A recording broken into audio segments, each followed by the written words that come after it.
Hai semua, hari ni aku nak cakap pasal kecelaruan personality skizoid. Okey, kecelaruan personality skizoid ni dia bermula ketika mana kita memasuki fasa dewasa awal. Dalam pembesaran kita ada pembahagian fasa. Kita ada fasa bayi, fasa kanak-kanak, fasa remaja, fasa dewasa, fasa tua. Okey, dalam fasa dewasa ni dia terbahagi kepada 3. Dewasa awal, dewasa pertengahan, kemudian dia ada dewasa akhir. Okey, dewasa awal ni dia macam dalam lingkungan umur 20 hingga 23 tahun lah. Pada fasa dewasa awal ni kita mula memiliki kecelaruan personality skizoid. Okey, dia bergantung pada tahap juga.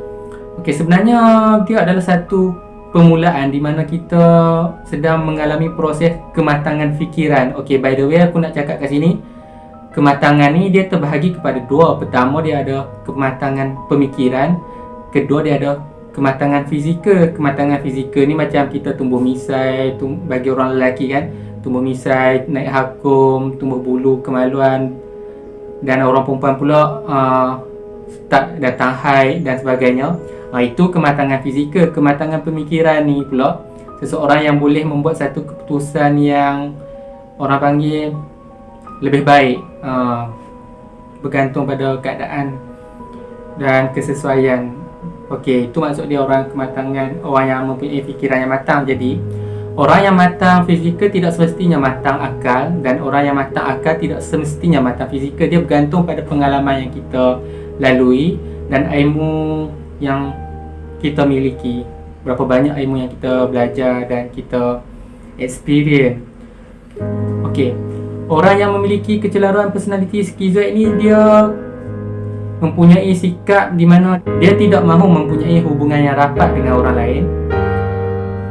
Okey, sebab dia dah mula mempunyai satu sifat di mana dia tidak begitu percayakan orang lain, terutamanya daripada sudut kerahsiaan. Okey, benda macam ni kalau kita imbau balik zaman kita remaja, khususnya zaman masa tu kita masih lagi belum betul-betul matang dalam menghadapi hidup, kita akan bergaul dengan ramai kawan-kawan, and then ada kawan-kawan yang jenis suka kutuk belakang, kawan-kawan toksik.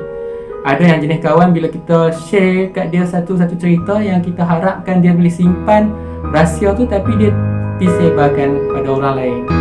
Okey, dan so benda ni lah yang membuatkan kita bila kita masuk fasa awal dewasa, kita mempunyai sikap yang dah mula kurang percaya pada orang. Sebenarnya kita tak mahu ada hubungan yang begitu rapat dengan orang lain, dan kita tak mahu nak share masalah kita, kisah hidup kita dengan dia, sebab kita takut benda ni dia akan sebarkan pada orang lain dan akhirnya memberi mudarat pada diri kita. So itulah maksud dia orang yang mempunyai kecelaruan personality skizoid ni. Dia bergantung pada tahap. Satu lagi, orang yang mempunyai kecelaruan personality skizoid ni dia mempunyai tingkah laku yang aneh ketika mana dia dipuji ataupun dikritik. Selalunya dia akan buat tak layan. Orang puji dia pun macam dia rasa macam tak ada makna. So kalau orang kritik pun dia akan buat tak layan, sebab benda tu pun macam kalau layan pun akan menambahkan lagi masalah. So selalunya dia akan abaikan. So itulah orang yang mempunyai kecelaruan personality skizoid ni. Dia bergantung pada tahap juga. Ada setengah orang sampai tahap sampai tak nak bercampur dengan orang langsung. Ada setengah orang dia masih lagi boleh kawal tindakan dia.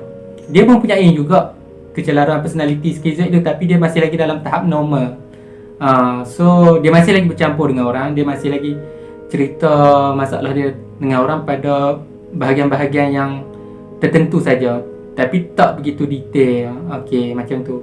Maksudnya dia tak begitu nak share sangat benda-benda yang melibatkan apa orang kata peribadi ni. Itulah sedikit perkongsian saya lah pasal kecelaruan personality skizoid ni. So harap ianya bermanfaat.